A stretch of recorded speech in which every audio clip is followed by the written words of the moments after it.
we need to have an uncomfortable conversation. You paid $30 for Minecraft. In fact, if you play on console, you might have paid for it twice. You pay for realms, you pay for Minecoins, you are the premium customer. So why does the free-to-play version in China have better features than yours? I've been digging into the NetEase version of Minecraft, the version exclusive to mainland China, and what I found isn't just different, it is insulting. While we struggle with third-party launchers, laggy servers, and a fragmented modding scene, the Chinese player base is playing a version of the game that feels like Minecraft 2.0. And the worst part? Mojang knows it's better. They just don't want you to know.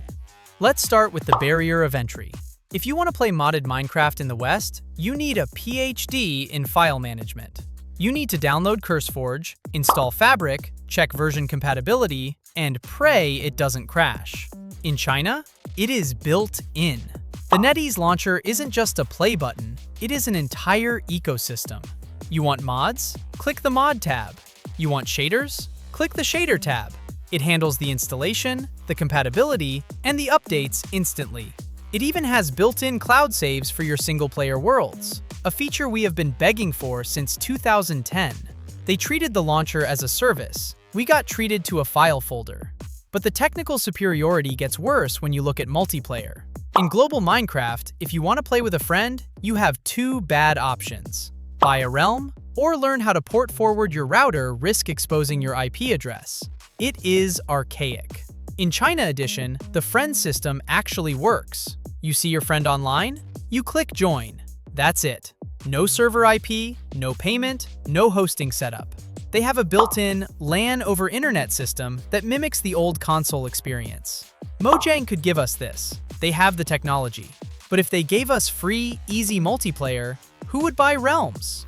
The difficulty of Java multiplayer isn't a bug. It is a business strategy to sell you the solution. And then there is the content. We wait 12 months for a pale garden and a creaking mob that does almost nothing. Meanwhile, China Edition has entire DLC-sized expansions built into the base game. They have the Apocalypse mode, which turns the game into a survival horror RPG with new bosses, new weapons, and a story.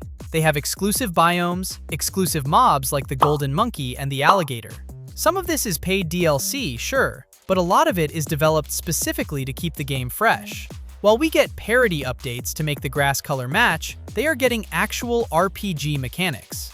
It feels like two different development teams. One is trying to preserve a museum, and the other is trying to make a video game. Finally, we have to talk about the engine.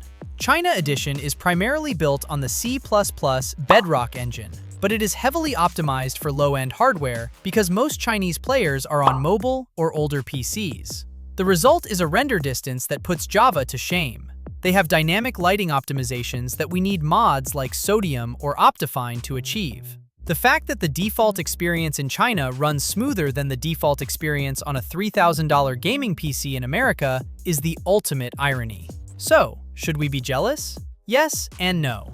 There is a dark cost to this superiority. The China Edition is free because it is a trap.